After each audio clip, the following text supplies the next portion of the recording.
Dan ini istri Nabi, ratu gitu kan. Bahkan semua bisa kena ya Pak Ustadz ya? Iya. Waktu itu Nabi merasa terpukul sebagai suami. Aisyah punya kakak dan adik, terpukul. Dan itu pasti orang-orang terdekat. Kalau kita diserang, pasti begitu.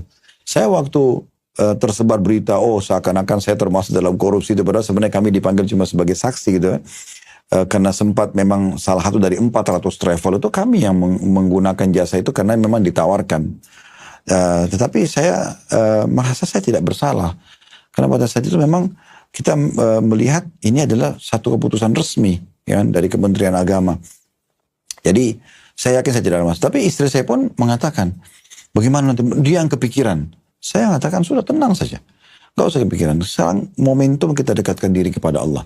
Saya justru lebih giat berdoa lagi. Saya lebih giat lagi sholat malam. Saya lebih giat lagi bersedekah. Alhamdulillah akhirnya Allah tetap. Dan saya melihat ada perangkat-perangkat yang Allah siapkan. Datangnya Dr. Faizal sebagai pengacara kami. Saya nggak pernah cari beliau.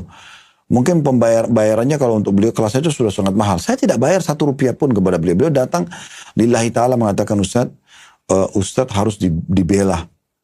Pertama kakak beliau yang datang makan di restoran kami. Kemudian, Ustadz kemarin ada masalah sama KPK ya? Iya, tapi bagaimana Ustadz? Ustadz ada pengacara? Saya bilang enggak. Saya datang sendiri saya diundang. Ini saya anggap ini wali amar pemerintah. Saya harus patuh. Saya datang. Tapi Ustadz harus ada pengacara gini. Ini adik saya, adik kandung saya, Dr. Faizal. Terus ditempol lah sama beliau. Kebetulan beliau sekeluarga lagi makan di restoran kami.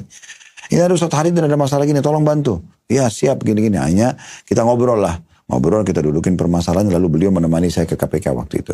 Dan mendudukan permasalahan ini memang harus melalui prosedur hukum dan segala macam. Saya ikut semuanya. Tapi saya merasa tenang saja. Saya merasa saya tidak bersalah. Sehingga saya yakin Allah siapkan perangkat-perangkat.